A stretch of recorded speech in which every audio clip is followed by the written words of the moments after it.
due to the pandemic situation, we are organizing the webinar with the collaboration with વર્ષિતા અવાજ બરાબર નથી.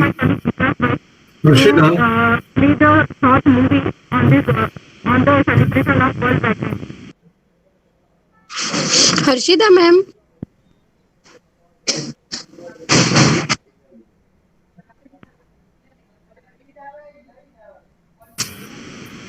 વર્ષિતા, you are not clear.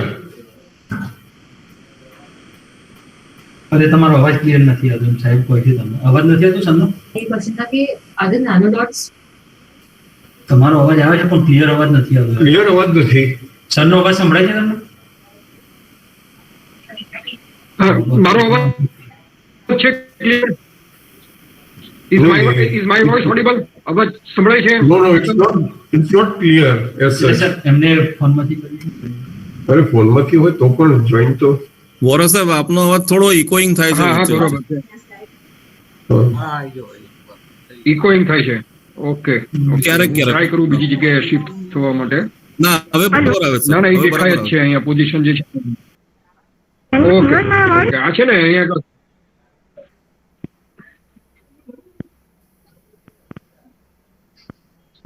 Harshita ma'am, आपनो video एवो होय तो ऑफ कर दो, क्लियर नथी आवतुं.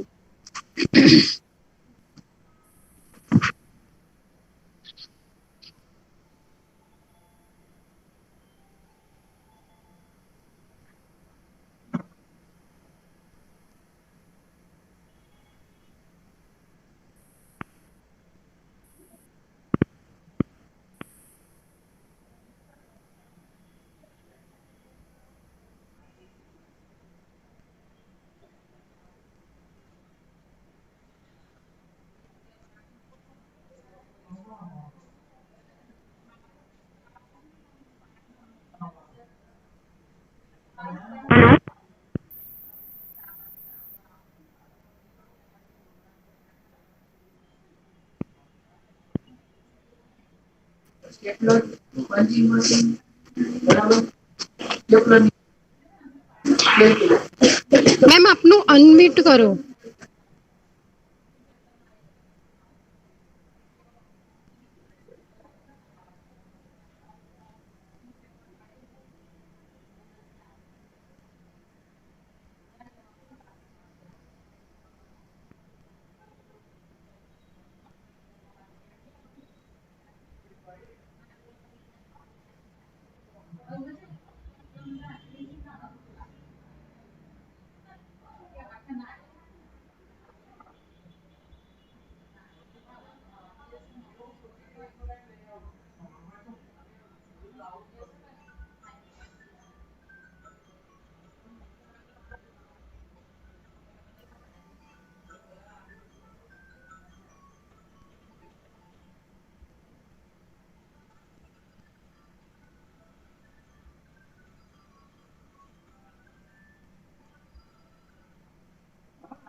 हर्षिता मैम आपनु वॉल्यूम नहीं आवतो.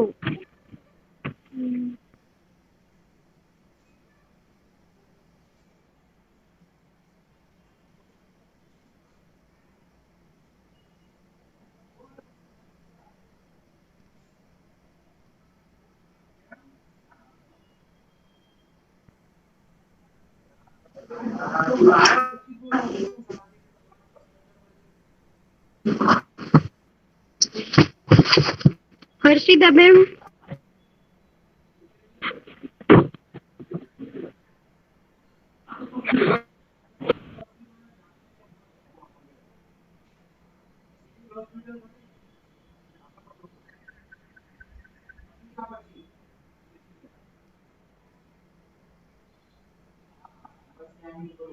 બોલો તો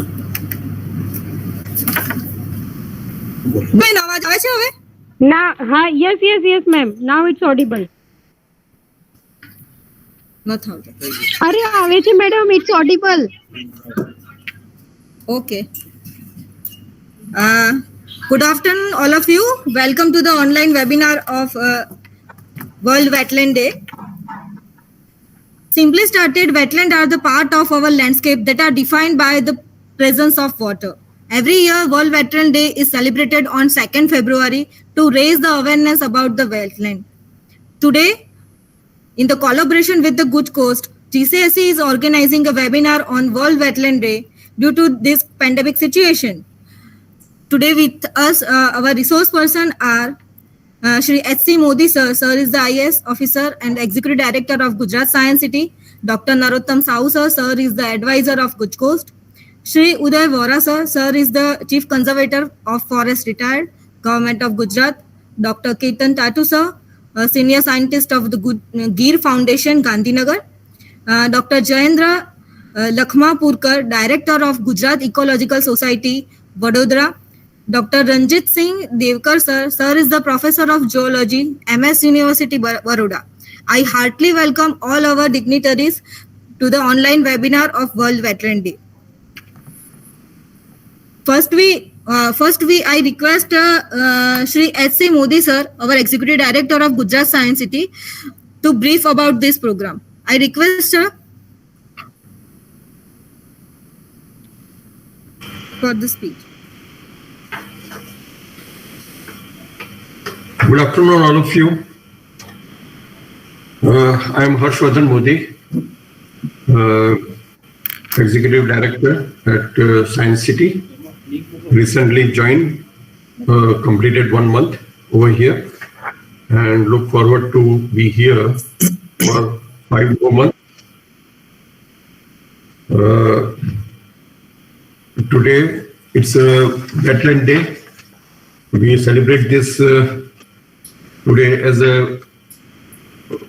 for wetlands in Gujarat, in India, and the world over. I heartily welcome Shri Uday Vora, the CCF, retired Government of Gujarat, Dr. Ketan Tatu, Senior Scientist, Gir Foundation, Gandhinagar, Dr. Jayendra Lakhampurkar, Director, Gujarat Ecological Society, Vadodara, Dr. Ranjit Singh Devkar, Professor of Geology, MS University, Vadodara, and Dr. Narottam Sahu, Advisor, GUJCOST. At present, Dr. Sahu is not with us in this webinar. He may join in a later stage as he is busy with some meeting. That is what I have been told. On behalf of Gujarat Science City, I wish to greet you all today on this occasion of World Wetlands Day. Every year, World Wetland Day is celebrated on 2nd February, which again is an anniversary, marks the anniversary of Convention on Wetlands, which was adopted on an international treaty in 1971. I'm extremely happy that Gujarat Science City, in collaboration with GUJCOST, is organizing a webinar to celebrate World Wetland Day today through online mode. The theme for the World Wetland Day is Wetlands Action for People and Nature. The webinar includes highlighting the importance of actions to ensure the conservation and sustainable use of wetlands for human and planetary health. India's wetlands are spread across approximately 4.1 million hectares and in many states. Today, I wish to focus to the western part of India, that is Gujarat, which has the most number or the highest number of wetland in the country. Several of these water bodies are present and protected areas, many of which I have also visited during my tenure also. The Little Run of Kutch, Porbandar Bird Sanctuary and Marine National Park, wetlands in Great Run of Kutch, Little Run of Kutch, along with Khijadia Bird Sanctuary, Nalsarovar Bird Sanctuary, Nani Kakrar, Navsari, Pariyaj Lake, Thor Bird Sanctuary, and Wadhwar Lake have been designated as wetlands of national importance for the implementation of National Wetland Conservation Program. Together with the rest of the state wetlands, these water bodies house many rare and threatened flora and fauna, including birds like marble teal, greater flamingo, which is the state bird of Gujarat. Every year, a community of photographers from the state share thousands of images of wetland of Gujarat, bring us the peek into the biodiversity these water bodies support and issues of their issues they encounter. We reach out to some of them for this story, and they graciously contributed to it. Hope on a virtual ride to the jewel of Western India, the state of Gujarat. I would like to thank DST, Government of Gujarat, and GUJCOST for organizing such significant program to sensitize all and one. I wish the program grand success. Thank you.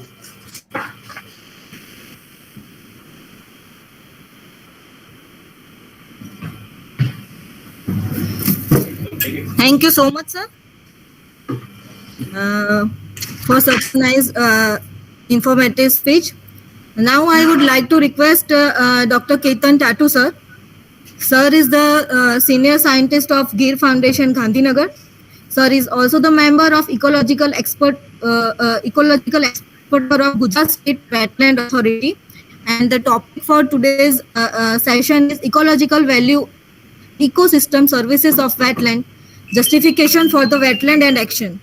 I request sir to start the session. Thank you, Arshita Ben. Am I audible? Hello, am I audible? Yes, yes. Okay. So, good afternoon, everybody. And first of all, I would like to congratulate everyone in Gujarat because just now, means a few hours back, we have one more Ramsar site in Gujarat, and that is Khijadia Bird Sanctuary near Jamnagar. So now Gujarat has total 4 Ramsar sites. Many people might be knowing that UP has 11 and Punjab has 6. So Gujarat is at now 3rd rank. I would start my presentation. I'm sharing my screen here.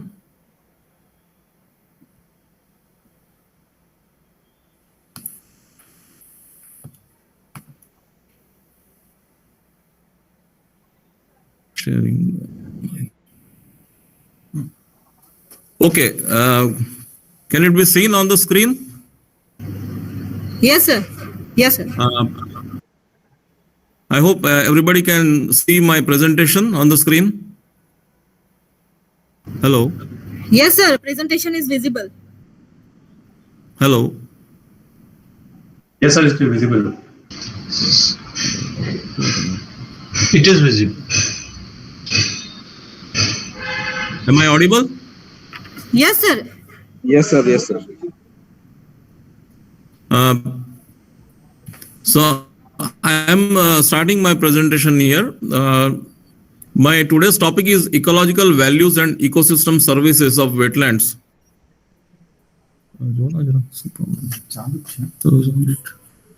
Mute nothing. No, mute nothing. Okay.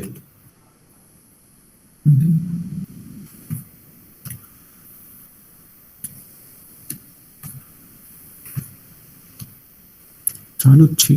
Okay. બરાબર છે. પણ તમારી screen નહીં થઈ રહી છે. પણ કોઈ આન્સર બધાના મ્યુટ છે ને એટલે આન્સર નથી આપી રહ્યા.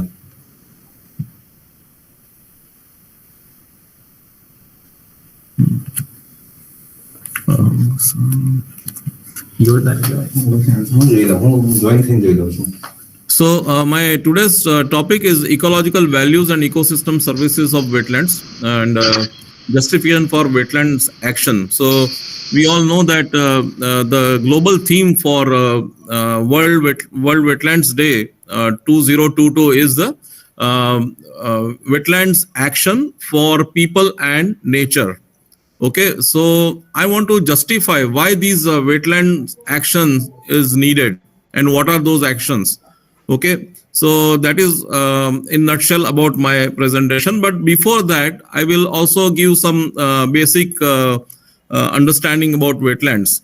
So wetlands are the land areas having predominance of water, and this predominance may be in the form of land being covered with shallow water or submerged with shallow water, or land may not be covered with water, but it is saturated with water. Okay, so both these conditions represent the wetland. There are some basic definitions of wetland. One is very somewhat old definition, but it is very, very relevant even today. These are the ecosystems whose formation has been dominated by water and whose processes and characteristics are largely controlled by water. And there is one very important definition by US Fish and Wildlife Service, which is very much in use in North America. That it says that wetlands are lands transitional between terrestrial and aquatic systems, where water table is usually at or near the surface of the land, or land is covered with shallow water. And this definition is a bit comprehensive because it doesn't end here. It says that to identify particular land area as wetland, any one of these three attributes should be satisfied.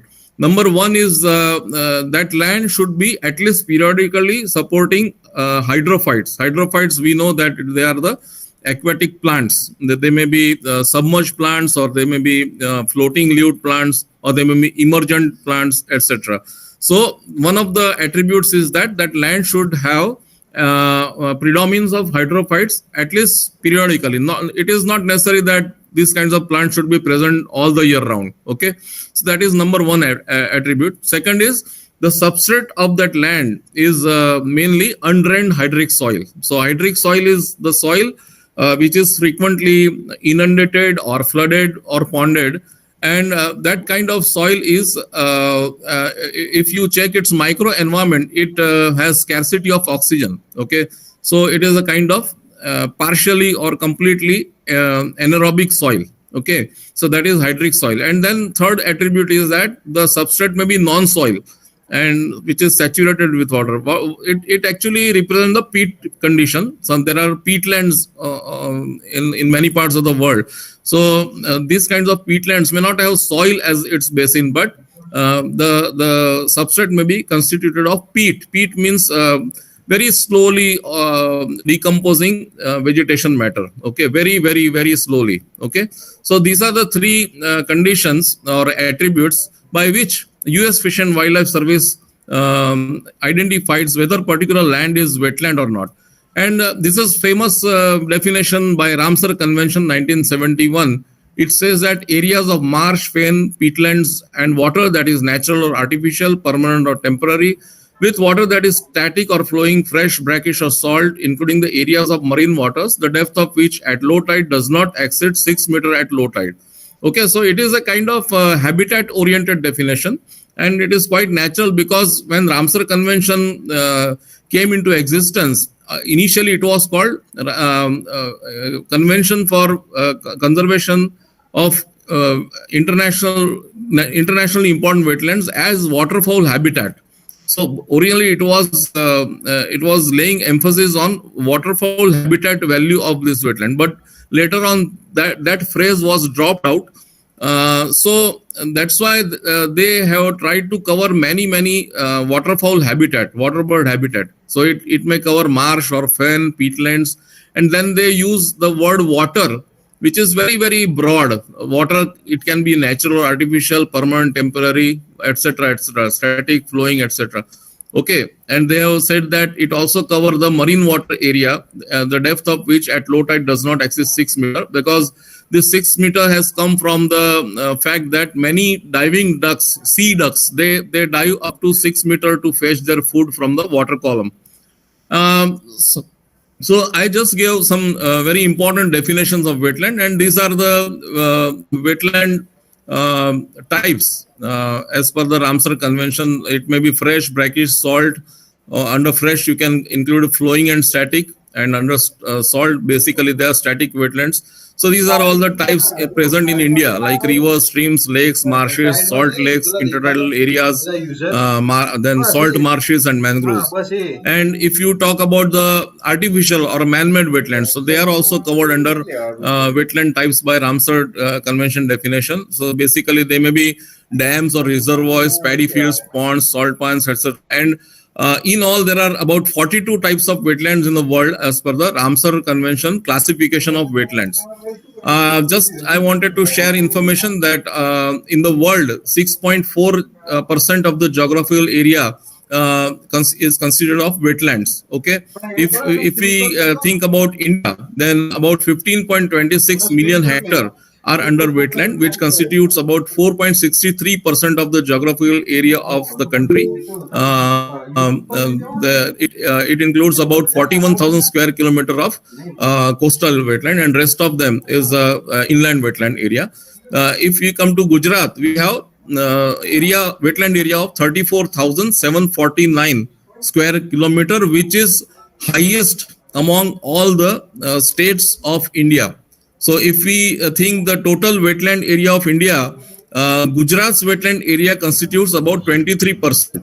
Okay, and if we consider with respect to Gujarat's geographical area, 17.56% of Gujarat's geographical area is under wetlands. So Gujarat is extremely important state from wetland extent point of view. Okay, so no other state has this much wetland area.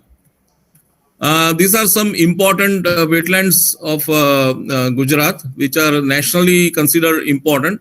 Means MOEF has declared about 115 wetlands as a priority wetland to give conservation support. And from those 115 wetlands, Gujarat, I am not able to see the slides.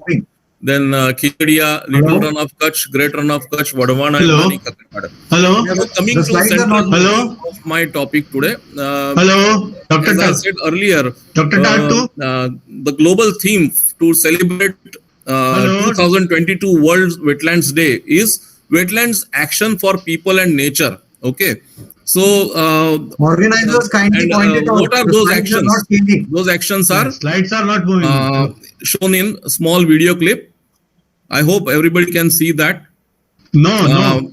These three are actions. Value. So give the value to the wetlands, then manage wetlands and restore wetlands. So when the Ramsar says that, sorry. Yeah. Slides are not moving. When Ramsar says that wetland actions, so what are those actions? There are three actions. Number one is give value to the wetlands. So consider the various values of wetlands, like they are very rich in biodiversity. Then they are very important as freshwater storage areas. They are very important as carbon sinks, and they are very important as source of livelihood. Okay, so this is one action, that value the wetlands. Then secondly, don't manipulate wetlands, especially don't drain the wetlands. Okay, this is another action. So I would include even draining. Along with draining, there is another action. There is another misuse of wetlands, that is filling of the wetlands, then encroaching their shores. Okay, there are many other things, but they say that stop draining. So that is another action.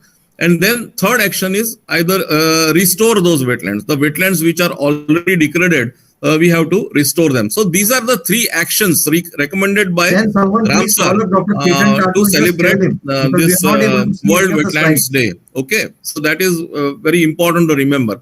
But important thing is that why these actions are required. The most important thing why these actions are required, because of threefold reasons: ecological values of wetlands, then ecosystem services which they provide, and the biodiversity which they support. Okay, so these three actions, wetland actions, are needed by considering these three wetland values: ecological value, ecosystem service value, and biodiversity value. Hello.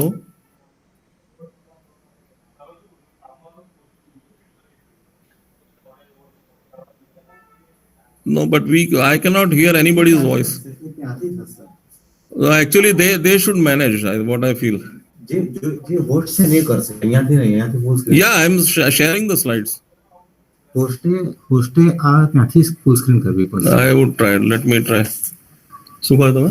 એમનો જે host છે ને એમણે આ screen ફૂલ screen કરે ને તો એમનું આવે, એ ત્યાંથી ઓપરેટ કરવું પડશે. એમને કહો કે તમારે જે હોસ્ટ કર્યું છે એની જોડે વાત કરાવે, હું કહી દઉં એમને.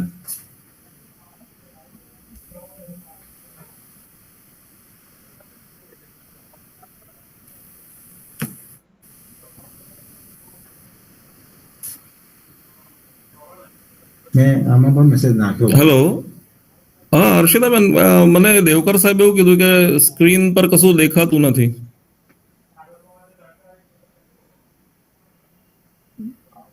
ના, I cannot hear anybody.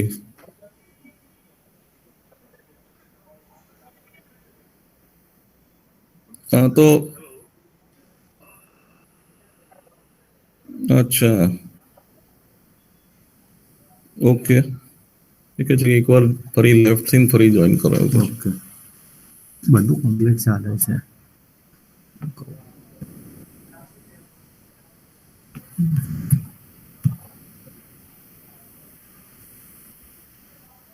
Left થઈને કીધું ને એમણે.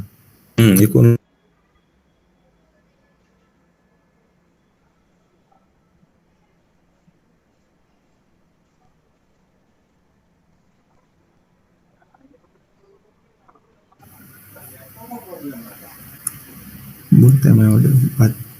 Hello, am I audible now? Yes, madam, complete. Yes, sir, you are audible, but we cannot see the presentation and the slides were also not changing. Yes, sir, आपका voice आ रहा है. Hello, am I audible? Yes, sir. Yes, Okay. sir. Yes, sir. Can you hear my voice? Yes. आपकी slide नहीं move हो रही थी, सिर्फ front slide रहती थी. हाँ जी, I am trying my best. Okay, okay. Can you see my slides now? Yes, please try to shift your slide so that we can whether it is moving or not. Slide already seen. No, Slide is not in the presentation mode actually. Presentation mode. For you have to open the PowerPoint presentation and then share your entire screen. Only then the slides will move. Yes, I was doing that actually. So this is in software. No. Full screen. Full screen karo. Full screen है, full screen. It is already full screen. And I think now you can see that. No. Ketanbhai full screen નથી, સાઈડમાં બધી સ્લાઇડો દેખાય છે, એટલે તમારે એને ફૂલ screen mode ઉપર જવું પડે. એવું છે? હા, ઓકે. એ પેલામાં જવું પડે, એમને કીધું ને, આપણે નહીં જવાનું. ફરીથી કરીએ. મૂકવાનું. Now we have more slide. I think we are already in full screen.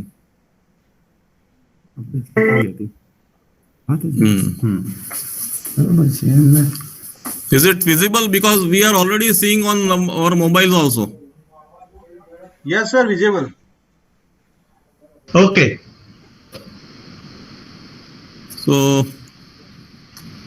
I think is it seen now? Yes, but we are seeing that stop draining that slide. Ani wetland action for people and nature, one slide. Now is it changing there on the screen or not? No. So then Tech it is some action. problem. Right now we are seeing is Tech 3 action. That's all.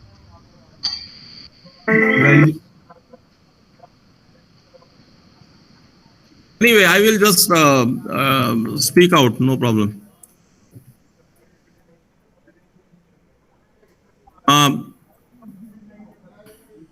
As I told that wetland actions are there, but why do we need to take wetland action? Because there are various values to these wetlands, and considering these values, we have to take actions for wetland conservation. One action is for one value is ecological value. Second thing is ecosystem service value, and third one is biodiversity biodiversity reserve storage value. Okay, so these are the three types of values. Now, if we take first value, that is ecological values, there are 3-4 aspects to it. Number one is because wetlands are helpful in storing the waters and cycling the water. We all know that hydrological cycles are running. So these wetlands are not only important to store water, but also cycle the water in hydrological cycle.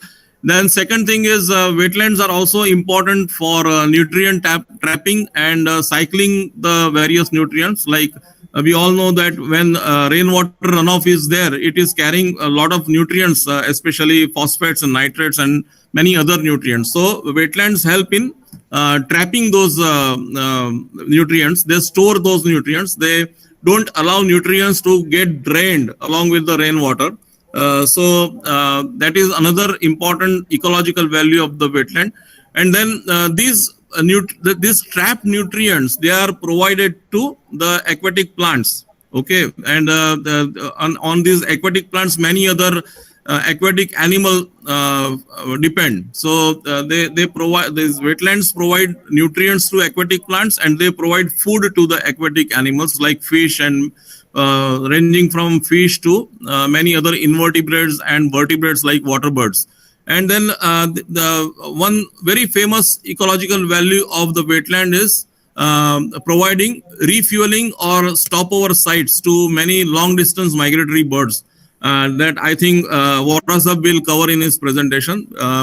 Then many water birds occurring in our land, they are resident, so they need place to breed. So wetlands provide breeding place to the resident birds, water birds, and these wetlands provide drinking water to our livestock as well as to many terrestrial wildlife also. So wetlands are also useful for terrestrial animals.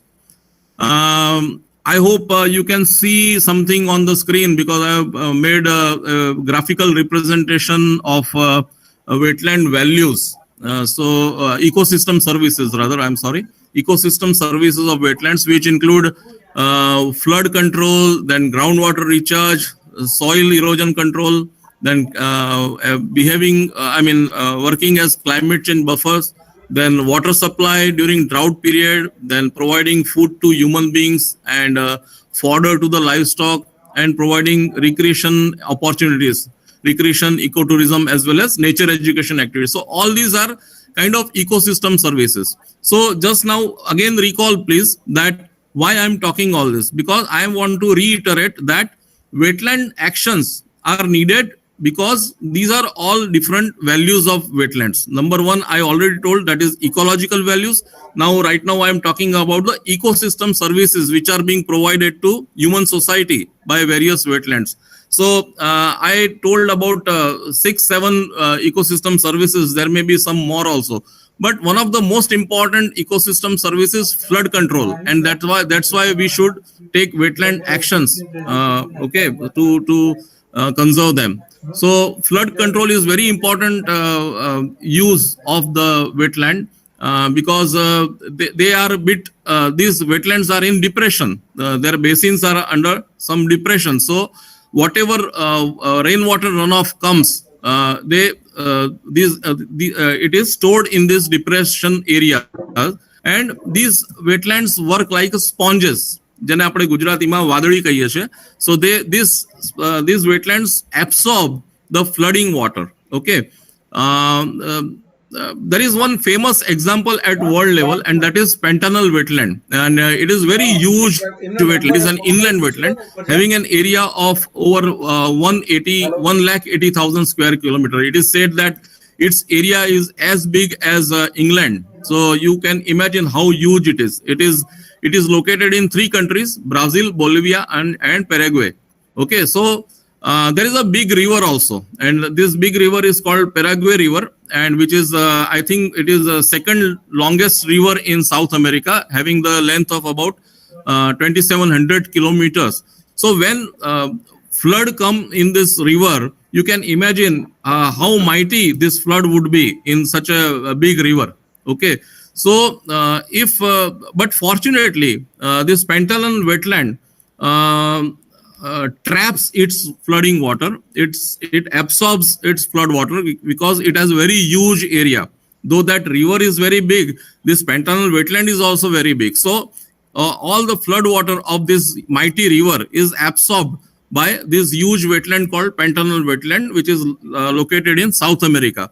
And due to that, these floods in Paraguay River does not cause excessive damage to people and property in that area. So this is very world famous example how wetlands function as flood absorbers. If we don't go to South America and consider our local example, so I would say that Nal Sarovar, which is shown here, I'm not sure whether you can see my screen or not, but on the screen I have shown the satellite imagery of Nal Sarovar. On the south of it there is Gulf of Cambay, and on the north of it there is a upland area of Viramgam, Sanan, and I think Lakhtar, all those areas.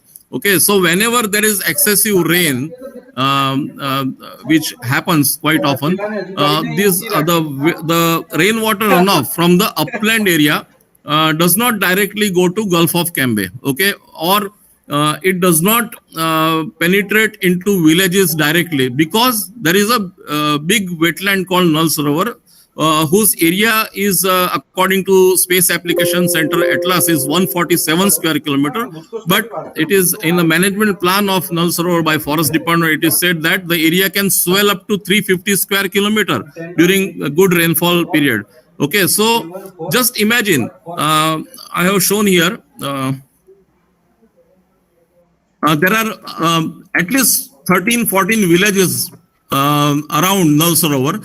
Just imagine if there was no Nal Sarovar, if Nal Sarovar was absent, the flood water from the upland would directly go into the villages, which are right now located on the edges of Nal Sarovar. There are many, at least 13-14 villages which are adjacent to Nal Sarovar.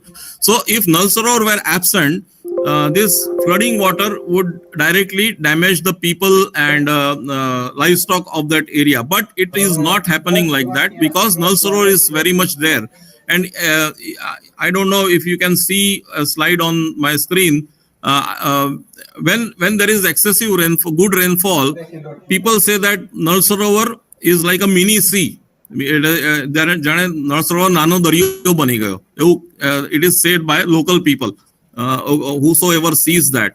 Okay, so that when one says that the Nal Sarovar wetland has become like a mini sea, that means on the other side of the coin we can say that how much water it is storing. Just imagine, and it has worked like a flood buffer, flood absorber. Okay, so just keep in mind, the flood storage value of wetlands is very, very important, and that is why that is one of the reasons why we should take wetland actions. Okay. Now, secondly, just if you recall our past, okay, in 2015 there was a big flood in Chennai. Okay, and I think in 2014 there was a big flood in Kashmir. Okay. So that is, the expert says that the destruction of wetlands is important. Responsible for that excessive flood. For example, take the example of Chennai. In 2015, there was a very destructive flooding conditions in Chennai. So people say that it has happened due to haphazard spread of Chennai city. It has become a concrete jungle now. And earlier there were many wetlands around Chennai. I can say the suburban areas of Chennai. There were many wetlands, and very famous wetland is on southern side. I think its name is Palikarni or something like that. So earlier it has area of about 50 square kilometer. Okay, in 1950s, but due to encroachments and due to solid waste dumping, that wetland has, it is highly fragmented and it is filled up also. So that Palikarni marsh, it is a marshy wetland on the south of Chennai. And earlier it was working as a very good buffer for flooding condition, because excessive rainwater runoff from Chennai was going to this Palikarni marsh, having the area of 50 square kilometer, and that Palikarni marsh was absorbing those flooding conditions.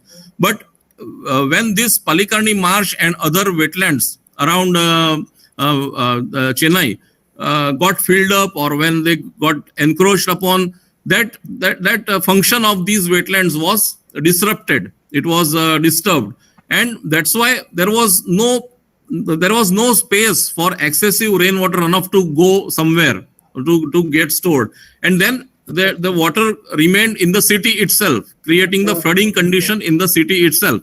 Okay, so this is one of the good example what happens if we destroy wetlands around the cities also. Okay, it can create flooding condition in the cities. It happens in even our Gujarat, many cities of Gujarat, like even including Ahmedabad or many other cities of Gujarat. Okay, Mumbai, if you go to Maharashtra, Mumbai also has suffered these flooding conditions and damage to people and properties. So just keep in mind, in developing the cities, we cannot ignore the presence and functions of the wetlands. Okay. Another wetland value is the filtering of the toxic substances before the rainwater runoff enters the groundwater aquifer. Sorry. So due to this function, the wetlands are called kidneys of earth. Just like kidneys, what our kidneys do, they make our blood pure by removing the toxic substances from it. Okay. So similarly, when rainwater runoff goes into wetland, pesticides and other heavy metals and other excessive nutrients, they are all trapped by the wetlands, and due to that, on one hand, these unwanted substances, they don't go into rivers and our marine areas.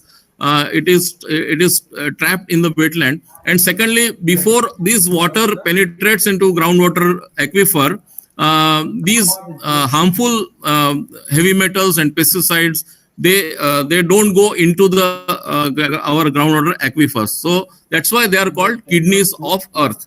And wetlands are also called biological supermarket. Why that? Why they are compared as biological compared with supermarkets? We all know that if we go to supermarket, we see lots of products. We can on one hand we get toys for people, for kids, and on other hand we get even bicycles and other big things, even clothes and everything. In the same way, because these wetlands are very productive and because these wetlands are very fertile, they support plethora of organisms. They support many plants, many plankton, many invertebrates. We see the birds, but birds are there because there are many invertebrates. There are many aquatic plants in the water, which becomes ultimately the food for birds. Okay, so just like in supermarkets or in malls, you see lots of products, ranging from toys to many other things. In the same way, in the wetland, you see lots of organisms. So that's why they are called biological supermarkets. It is said that 40% of the world's plant and animal species live and breed in wetlands, and about 1 lakh freshwater species have been identified in the wetlands. And if you take fish, 30% of known fish species are living in the wetlands. So you can imagine how extremely important these wetlands are to support the biodiversity. Okay, but what we are doing with this wetland? We are draining this wetland. We are dredging the wetlands. We are causing siltation, right? So all these things we have been doing since centuries. We means all people of the world, not the people of Gujarat only. So we are filling the wetlands. Okay, so filling, draining, then dredging, and excessive siltation, eutrophication of wetlands, and again climate change. Climate change is also happening due to mankind. Okay, so all these things are threatening our wetlands, and that's why we have to take wetland actions. And that's why this global theme of Ramsar on World Wetlands Day 2022, that is wetlands action for people and nature. So for the wise use and conservation of wetlands, we have to be careful, and our actions should be such that it won't create problems with wetlands and ultimately problems to many other organisms on earth and to human beings. So this is what I wanted to emphasize today. I'm really thankful to all of you for listening to me very patiently. And I hope the screen was again visible to everybody, but if not, it was an unfortunate part. Because I'm sitting here with a computer expert also. He tried in many ways. He says there is no problem from this side. Thank you very much, sir. Thank you so much, sir. In spite of some technical issue, sir, you were very much described about our this year theme, wetlands action for people and nature. Thank you so much, sir, for such a nice informative session. Thank you so much. Thank you very much. Now I would like to request our next resource person, Shri Uday Vora, sir. Sir is Chief Conservator of Forest, retired Chief Conservator of Forest, Government of Gujarat. Sir, can you hear me? Yeah. Is my voice audible? There is some echoing in the room, but otherwise. અવાજ આવે છે હવે?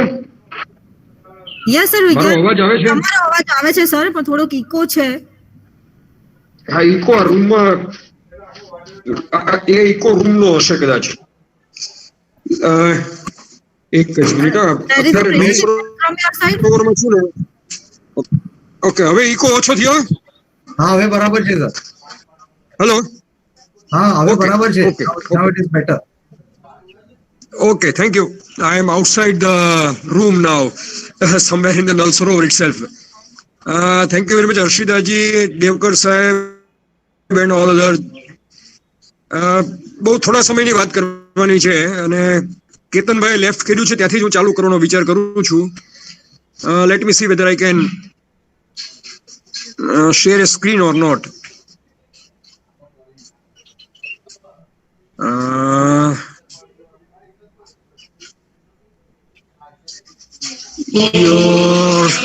My God.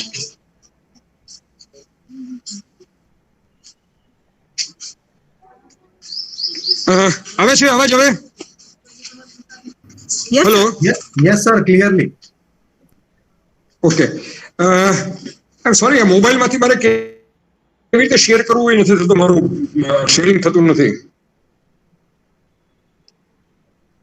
Share screen. Start sharing.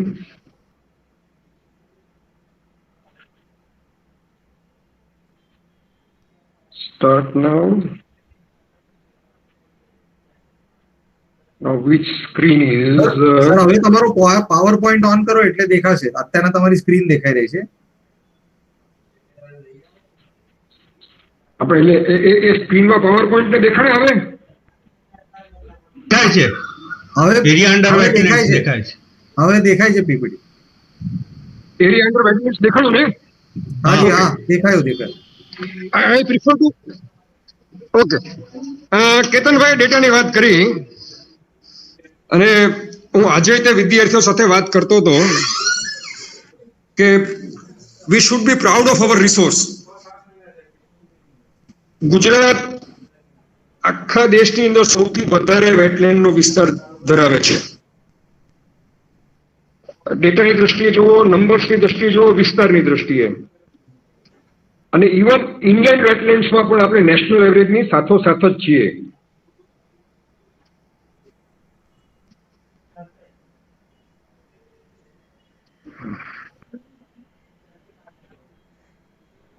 હવે Ramsar સાઇટને જે criteria કયા છે,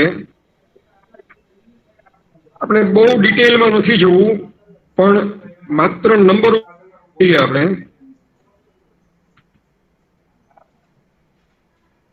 just a minute, again it has gone somewhere.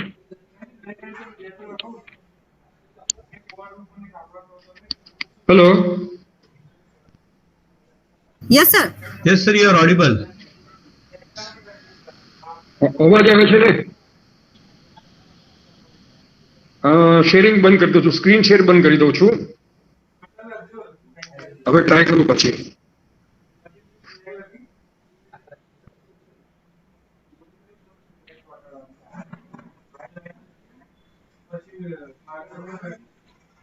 Sharing હવે તો આ વયું જાય છે.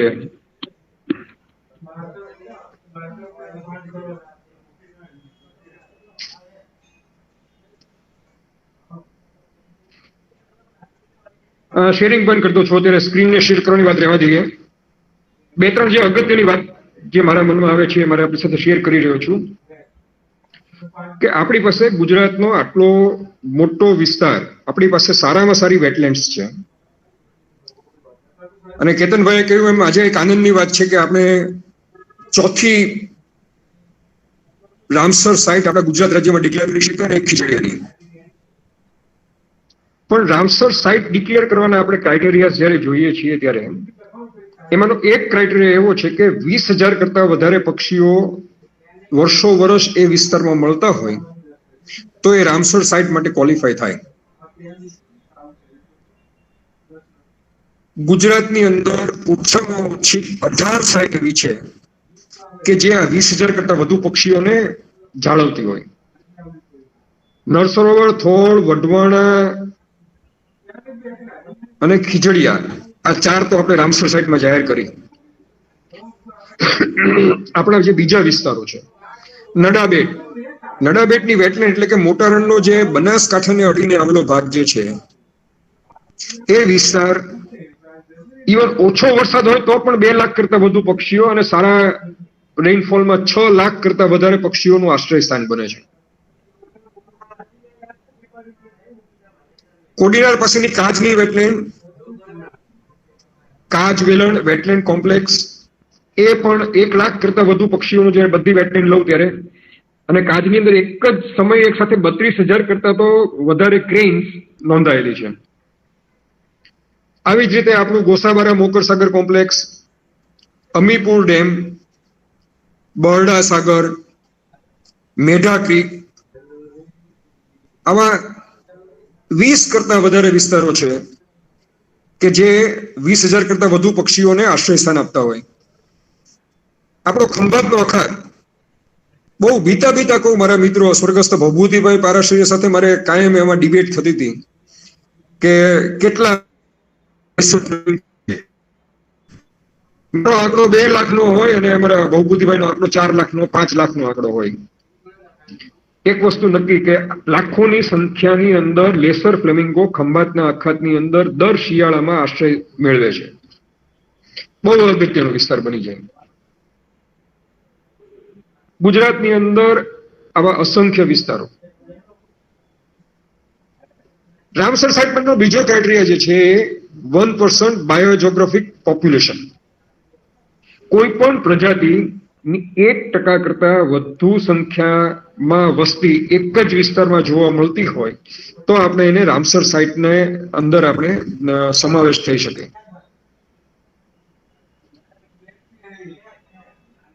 જામનગર કદાચ દેવભૂમિ દ્વારકામાં ગયું ચરકલા સોલ્ટ પાન્સ 3,000 કરતા વધુ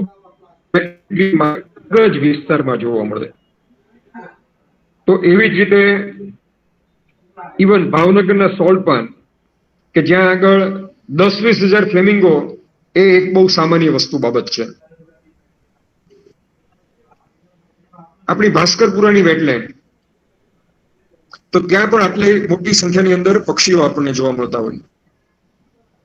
2 વર્ષ પહેલા નળસરોવરના આઉટસ્કર્ટ્સની અંદર બાવળા તરફના ભાગની અંદર 120 કરતા વધારે, એટલે 120 તો બધાએ ગણતરી કરીને આપેલો આંકડો છે સોશિયેબલ ફ્લાવર, સોશિયેબલ લેપવિંગનો, જેનું ગ્લોબલ પોપ્યુલેશન 1200 ની આસપાસ મનાતું હોય એની 10% વસ્તી માત્ર એક જ સ્થળે આપણને જોવા મળે. તો આવા તો આપણી પાસે અસંખ્ય વિસ્તારો. આપણો છારીગઢ કચ્છનો, તો આ તમામ વિસ્તારો આપણે માટે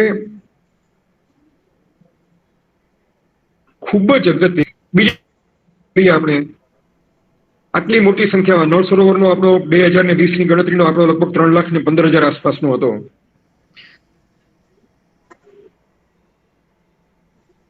એ જ પ્રમાણે બીજા બધા વિસ્તારોમાં પણ પક્ષીઓ જોવા મળે. આપણે મિત્ર ધવલભાઈ વરાગિયા એમ કે અમે પોરબંદર જિલ્લામાં 1 લાખ કરતા વધારે તો અમે ક્રેન્સ નો કાઉન્ટ કરીએ છીએ. 15 વર્ષ પહેલા કદાચ હવે 20 થવા આવશે, 18 તો ખરા જ તે. ગુજરાતની અંદર જયારે આપણે કુંજનો આંકડો ગણ્યો તો એ 4 લાખ કરતા વધુ કુંજ પક્ષીઓ.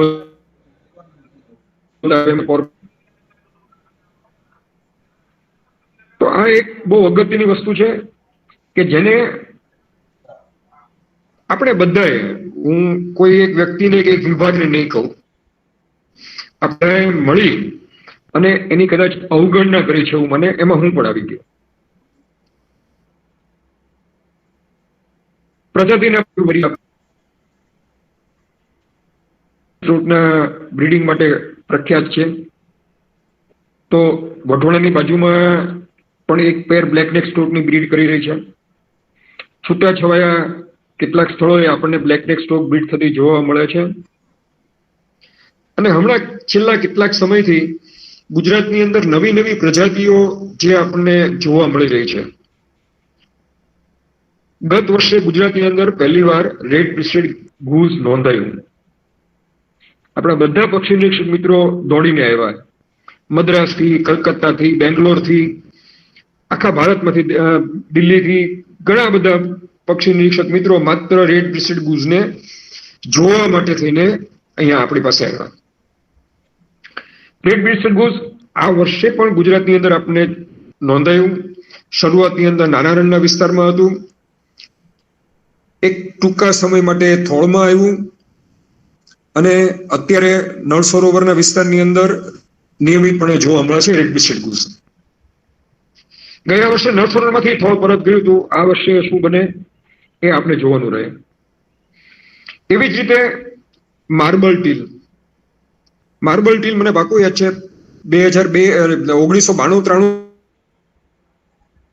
અરસામાં નળ સરોવરમાં નોંધાણી મારા માટે થઈને. ત્યાર પછી લાંબા સમય સુધી જોવા નતો. 2009ની અંદર પોરબંદરના બરડા સાગરમાં જોવા મળી અને આ વર્ષે પહેલા કચ્છની અંદર જોવા મળી છે. કચ્છમાં કદાચ ગયા વર્ષે પણ માર્બલ જોવા મળી હતી. આ વર્ષે આપણા નાના રણમાં જોવા મળી અને ત્યાર પછી આપણે નળ સરોવરના વિસ્તારની અંદર આવી જે દુર્લભ પ્રજાતિઓ આપણા વિસ્તારની અંદર આવી જાય છે. એ જોઈને આપણે પક્ષી નિરીક્ષક મિત્રો તો આપણે આનંદ માણીએ છીએ, પણ સાથે સાથે એ પણ એટલું ચોક્કસ છે કે સ્થાનિક લોકોને પણ એટલી જ ઉપયોગી બની જાય છે. નળ સરોવરના ગાઈડ જ્યારે ગયા વર્ષે કોવિડના વિસ્તારને કારણે થઈને અભયારણ્યો બંધ હતા, પ્રવાસીઓ ઓછા હતા, તો ત્યારે માત્ર રેડ બ્રેસ્ટેડ ગૂઝ આવ્યું અને આખા દેશમાંથી બધા પક્ષી નિરીક્ષકો ઉમટી આવ્યા તો એમને આખા સિઝનની કમાણી એમને આ રેડ બ્રેસ્ટેડ ગૂઝ દ્વારા જ મળી હતી.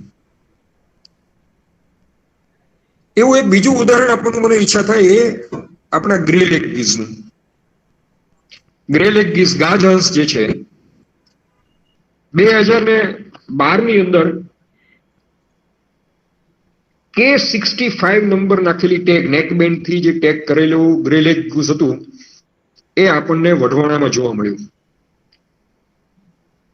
તરત એનો રેકોર્ડ ચેક કરાયો, આપણને માહિતી મળી કે આ ગ્રે લેગ ગૂઝ 2009ની આસપાસના ગાળાની અંદર હિમાચલ પ્રદેશના પોંગ ડેમમાં જોવા મળ્યું હતું.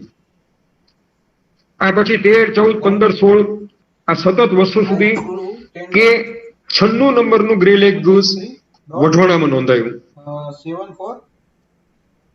આ વર્ષે ફરી K65 જોવાનું. આ બધા ગ્રે લેગ ગૂઝનું નેક બેન્ડિંગ જે છે એ BNHS દ્વારા 2009ના અરસાની અંદર પોંગ ડેમમાં કરવામાં આવેલું હતું. હવે એ એક પક્ષી નોંધાયું છે વર્ષો વર્ષ એક જ સ્થળે, એટલે એની સાઇટ ફાઇડેલિટી તો છે જ ને, પણ એનો અર્થ નથી કે માત્ર એ જ પક્ષી આવે છે. એ આખું જૂથ કદાચ હજારોની સંખ્યામાં હોય તો આ તમામ પક્ષીઓ એ જૂથના વઢવાણા આવવાનું પસંદ કરે છે. એટલે કે વઢવાણામાં એવી કોઈ ચોક્કસ ખાસિયત છે કે જેને કારણે થઈને પક્ષીઓને આ સ્થળે આવવા માટેનું એક આકર્ષણ બની રહે છે અને એ વર્ષો વર્ષ આને આ સ્થળે ફરીવાર આવે છે. નળ સરોવરમાં આટલા બધા પક્ષીઓ હોય, આપણે મોટી સંખ્યાની અંદર કૂટ ઉપરાંત જોડીએ તો આપણી પાસે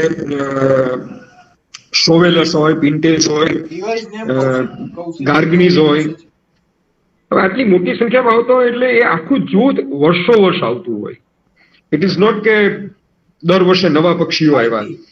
આ પક્ષીઓ એના ફ્લાયવેના પાથમાંથી જુદી જુદી જગ્યાએ ડિસ્પર્સ થતા હોય તો એમાંનું કેટલુંક જૂથ જે છે કેટલાક વિસ્તાર માટે કોઈ ચોક્કસ સાઇટ ફાઇડેલિટી અને એ સાઇટનું આકર્ષણ થતું હોય એટલા માટે આવતા હોય છે. આપણે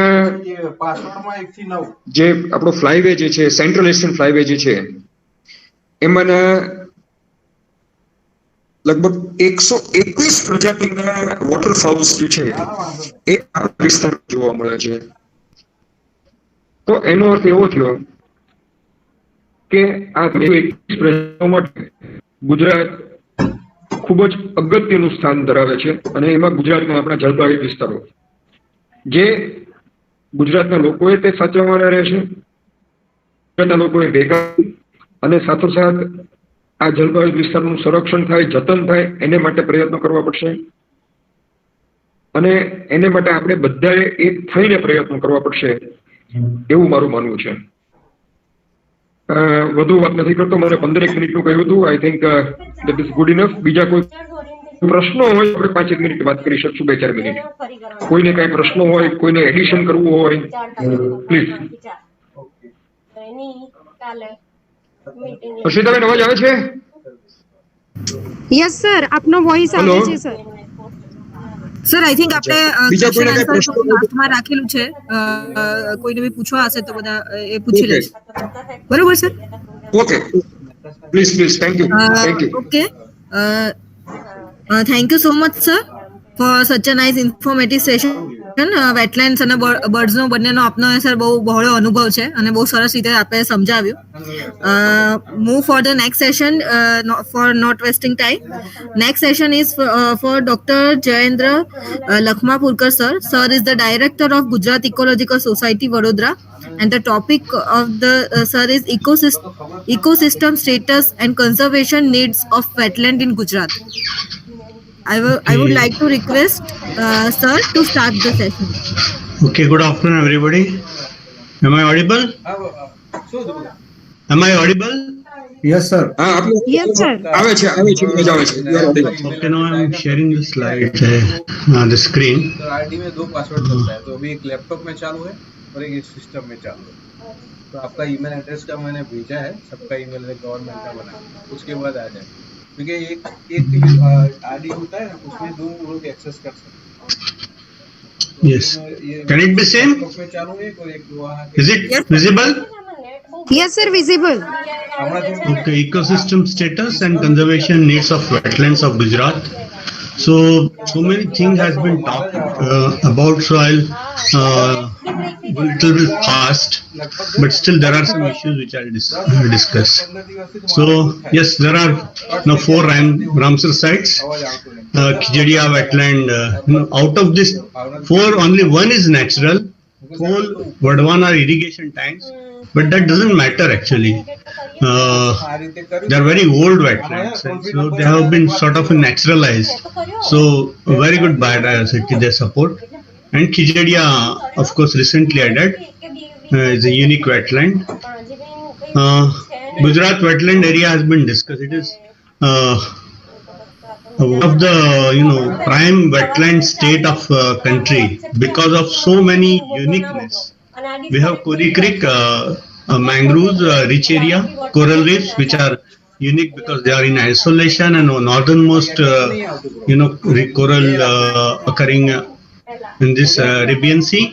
We have Run, which are a very unique landscape, and Null also is a unique landscape as far as its origin and ecosystem is concerned.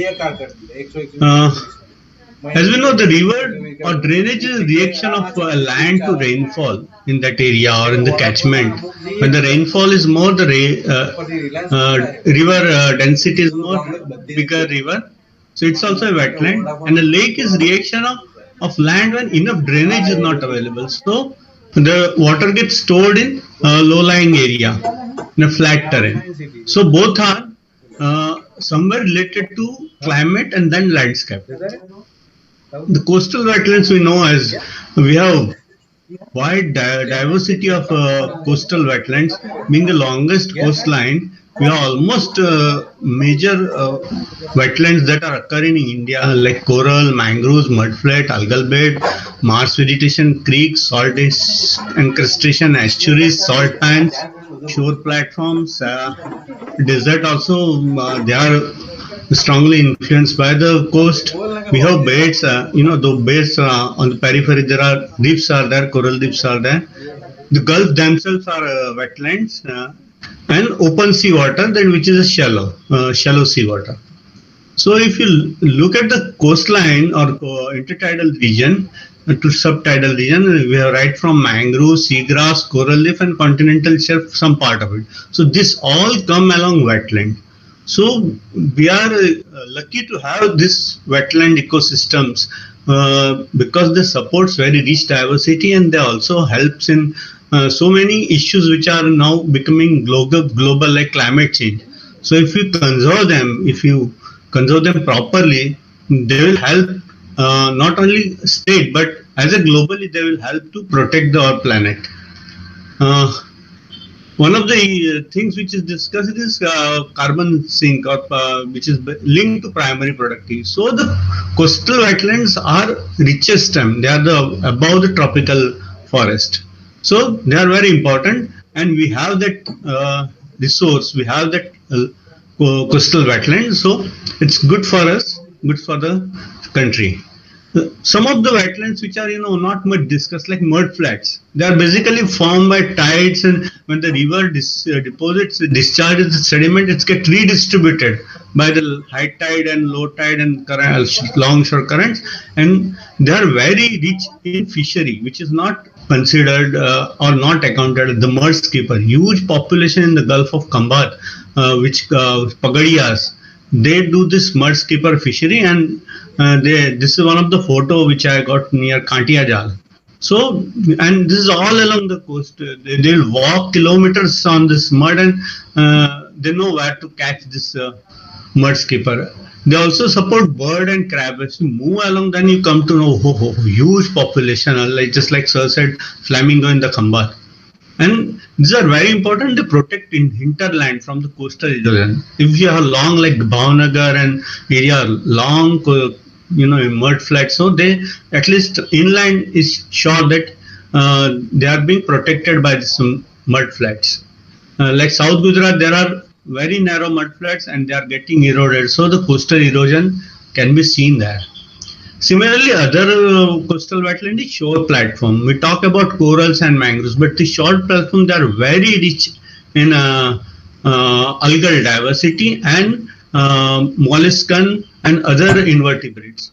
So, and we have this unique, shore platform followed by the a cliff.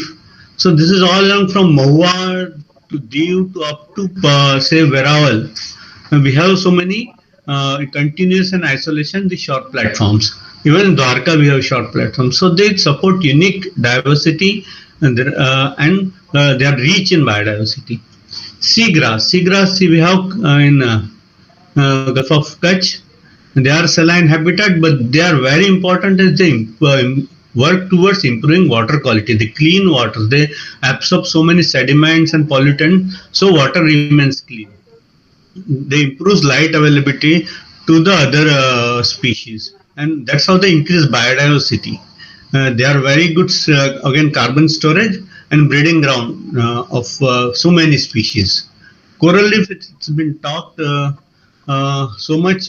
We are rich in coral. We have 33 islands having corals out of 42 islands, and there are 56 species have been reported of coral. There are hermitapic and soft coral.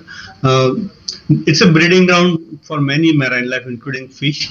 They are protecting our shoreline in the Gulf of Kutch, and we have development on Gulf of Kutch because of them. So they have been naturally protected. there are issues, high silt load because of there are some dredgings, and also the current such a way that they bring a lot of silts, and so there are issues that they are getting chopped. But this corals somewhere are adapted to higher silt conditions, so they are adjusting them. But bleaching is a recent phenomena. There are monitoring is done for sea surface temperature, and so many times during June, May, June, even March, the sea surface temperature exceeds so that there are chances of bleaching. Every time it has not been reported bleaching occurred, but a sea surface temperature monitoring agency says that Gulf of Kutch is every year almost alternate also it exceeds that temperature. Water quality is one of the issue apart from high silt load, increased salinity because of RO plants, and so water quality remains one of the issue, but still because of it's so dynamic that flushing takes place and water purifies every day almost. So that is the issue. Mangroves, yes, mangroves, again we have rich in mangroves. Yes, second highest mangrove cover of mangrove. We have all these species: Onaretia, Rhizopora, Avicennia. Avicennia of course dominates, but South Gujarat there are other species, and they are being used as fuel and fodder. They are small, hutments. They are important for their livelihood. Even some of the Avicennia seeds are being, eaten after some processes in Jambu. So the Patel community, they relish this Avicennia seed. Kharai camel, we know they are typical camel that feeds on mangroves and go to island. So they are important. Mangrove area has increased recently, but if you compare FIP 1962 mangrove maps and calculate, so still this mangrove we need to improve. The only thing, open mangrove has increased. The dense mangrove, modulatory dense mangrove has not increased much. So we need to improve that density. We are increasing mangrove area through plantation, but by nourishing or by Avicennia is very stunted growth. So we need to adopt some different strategy to increase mangrove density. The bigger the mangrove, the better the carbon storage and better the it will help to control climate change impacts.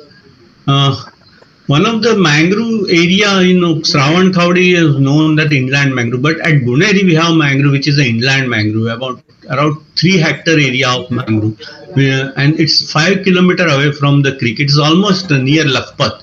So probably before 1819 earthquake, this area was somehow connected with the Kori Creek.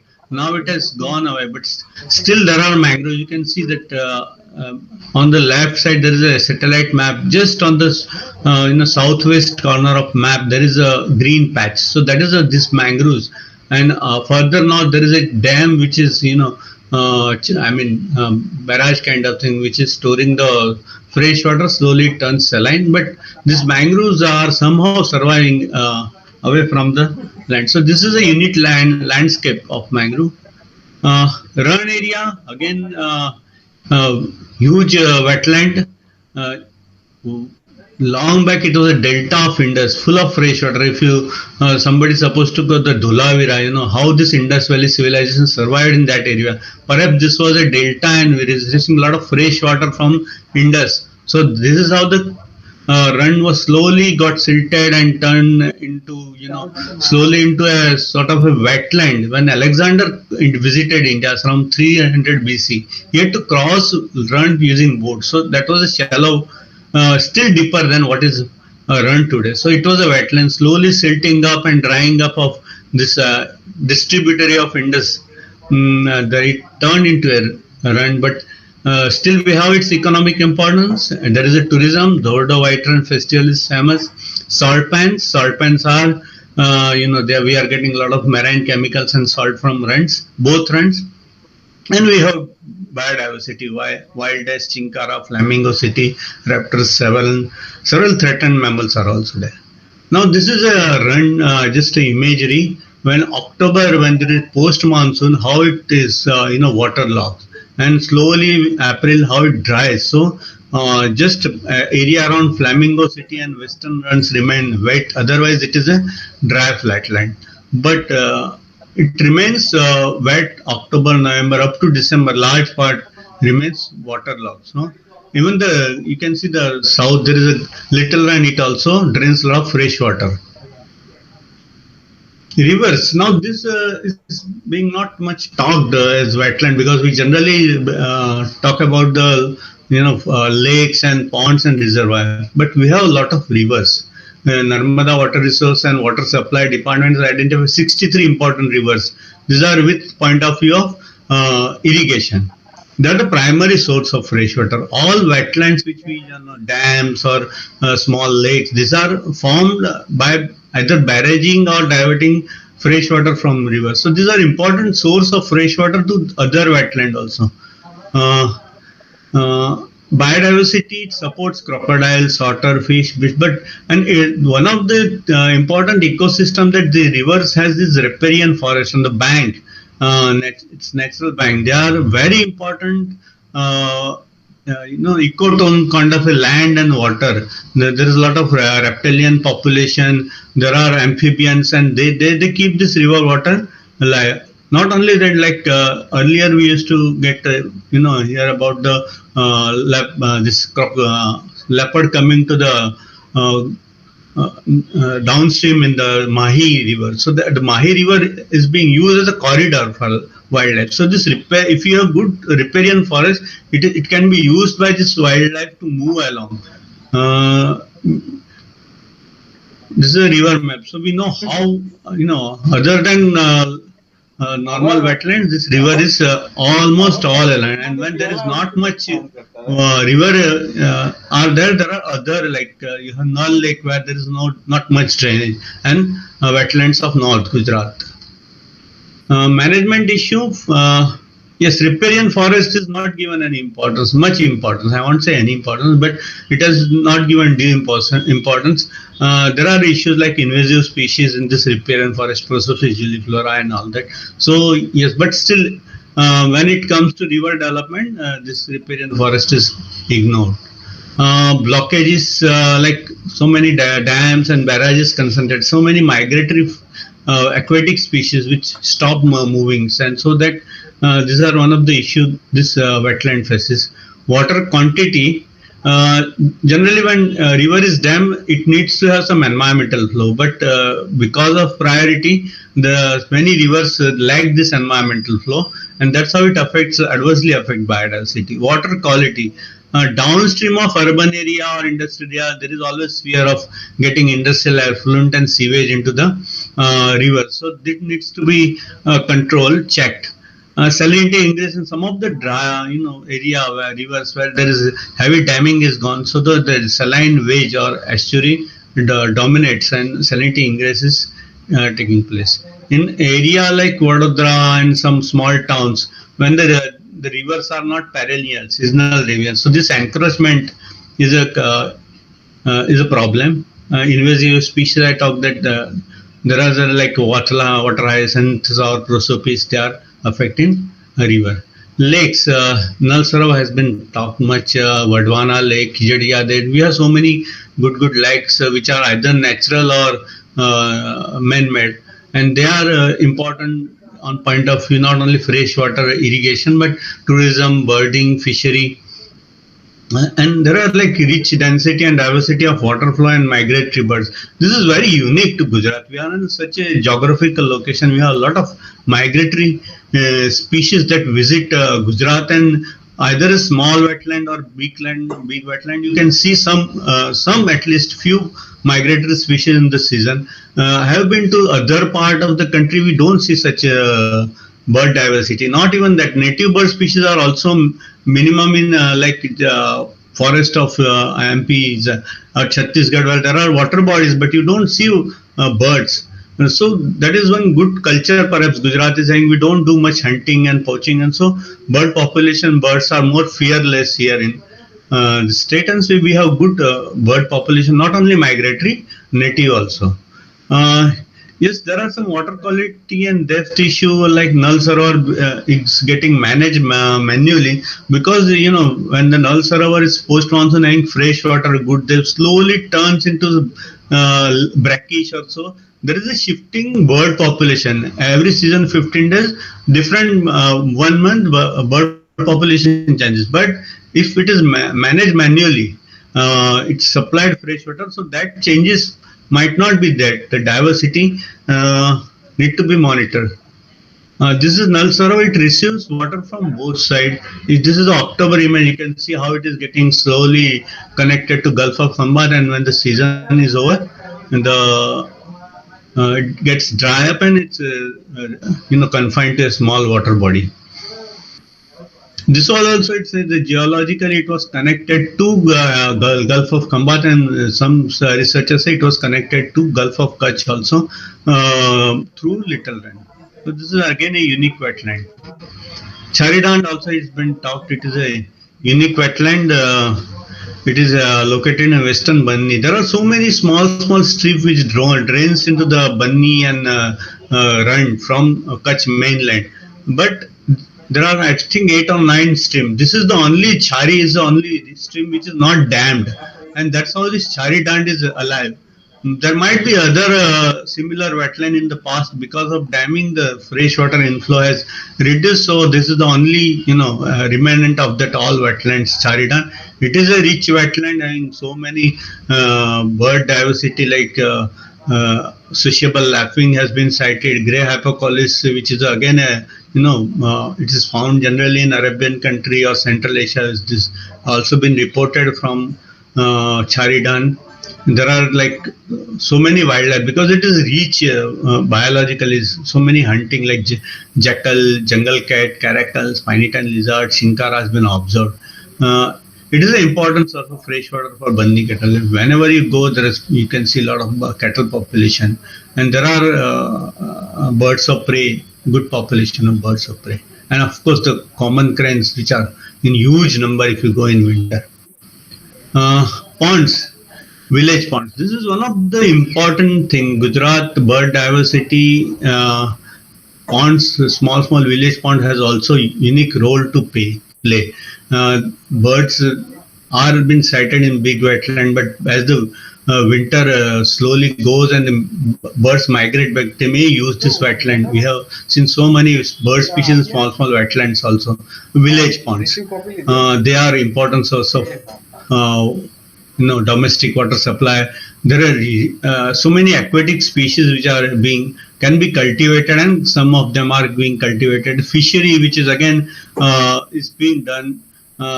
Village has this community which do fishery and for themselves, but the wetland supports small fishery. Migratory birds including waterfowl and crocodile and otter. Crocodile is very common of Kheda's wetland, and it has been, but otter, South Gujarat wetland has a huge otter population. They are using this wetland to hide. They are using even the river water. Well, there is water available in river stretches. Even they are using canal also network. So otter is slowly spreading in South Gujarat to Central Gujarat. And the good wetland, healthy wetland are one of the reasons for this increasing water population. They are recharging groundwater and they are buffering floods. So this we know. Management issue. Gujarat is getting a lot of infrastructure development and road and network and so many things. So this even that buildings are being done. Small towns are coming up, industries coming up. So there are chances that this catchment getting blocked. There are mining for wetlands for fertile soil or brick soil or that. Domestic sewage many time a small village always has some domestic sewage, but as the village grows, then that becomes a problem, increasing domestic sewage. Plastic pollution is another issue. It's a dumping site near wetland is very common. So it affects wetland biodiversity, turtles and all fish, etc. getting affected. And urbanization. Again, they are getting water supply for pipeline. So in such condition, it's very difficult to conserve wetlands. But urban area has importance of wetlands. They act as a buffer, and urban areas are getting more and more floods nowadays, either due to urban heat islands or because of the land is being covered by tar and RCC and all that. So water doesn't seepage into the ground very easily. So this wetlands are they buffer, they do groundwater recharge, so they are very critical for urban areas. It has to be understood, and that's how they can be only conserved. If it is not understood, they won't be conserved in urban metal, because they are not primarily important for water supply or domestic use. But they improve microclimate. They, as I said, urban heat island effect can be reduced through wetlands. Then they support biodiversity. If you have good bird wetland, you can see so many bird population, small birds. Even sometimes waterfalls also you can see even in urban area. So of course the urban wetlands, after beautification, banks have been modified. So that we need to control this, because these banks are very important. They support amphibians, they support shallow vegetation. If you make them artificial, then this vegetation won't grow. Then the oxygen in the wetland goes down, and then again you have this eutrophication issue. If amphibian population is not there, then mosquito menace will, because amphibian feeds on so many insects, and particularly mosquitoes. So the larva, frog larva, and they feed on mosquitoes larva. So if you don't have natural bank, the wetlands become a mosquito menace. So people will shout that there is a lot of mosquito because of this wetland, and this is how municipality will take action. They will close this wetland. So this needs to be understood. So making too much artificial structure will have this problem. Sewage, solid waste dumping are the issues which needs to be controlled. So wetlands are susceptible to climate change along with human action. So this needs to be understood. There are some if you observe some studies, some birds are newly coming, some birds are again population is declined. So apart from human intervention or changing in the wetland ecosystem, climate may also have some role to play. So biodiversity is getting affected. So along with action, constant monitoring is required for the wetland. And it will improve our actions. If you have constant monitoring of several parameters apart from biodiversity, water quality, so we'll have better action and long-term conservation. Thank you.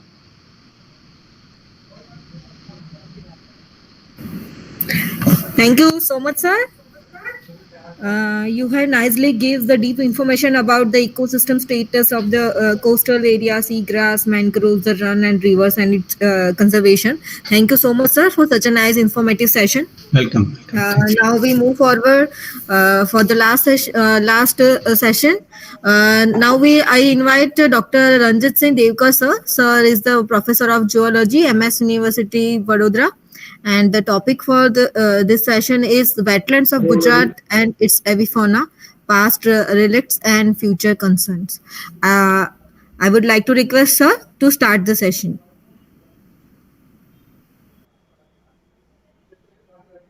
Thank you and good evening, one and all. I hope my voice is audible.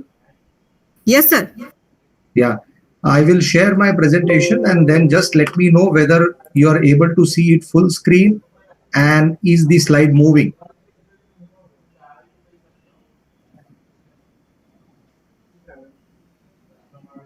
Are you able to see my screen presentation?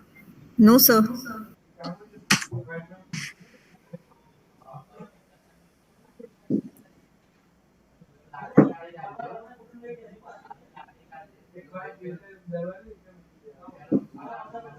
How about now? Yes, sir, it is coming. It has come. Yes. Okay. Yes, it has come. Is it full screen? Yes. Yes, and please say yes if the slide is changing. Yes. It's coming, sir. It's changing, right? Sir. Okay. Yeah. So once again, good evening and respected dignitaries who have come in. Dr. Ketan Tatu, Shri Udaybhai Vora, Dr. Jayendra and Dr. Sahu, thank you for inviting, and all the staff of the Science City and everyone, the audience.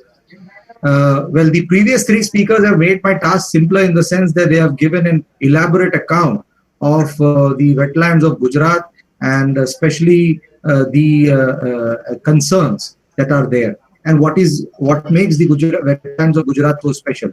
So I will not be repetitive and I will come to the point straight away. Primarily, I want to make three important points so far the wetlands are concerned.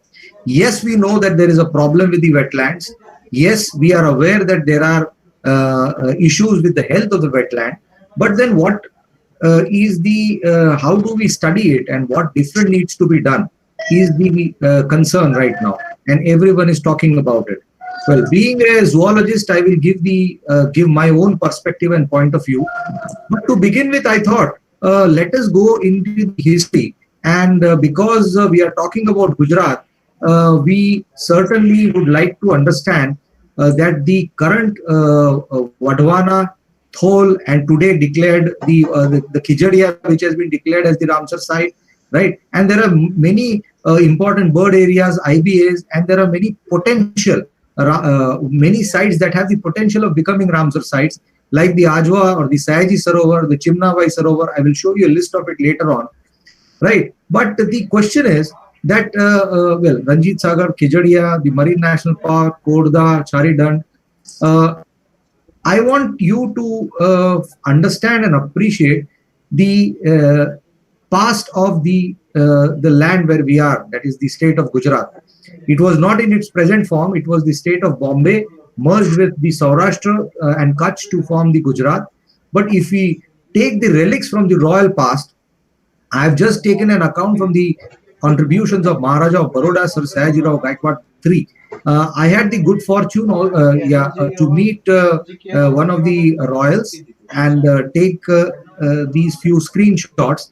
These are from a documentary which was made to commemorate the Maharaja's gardener, who was a Frenchman. His name was G.H. Krumbigil.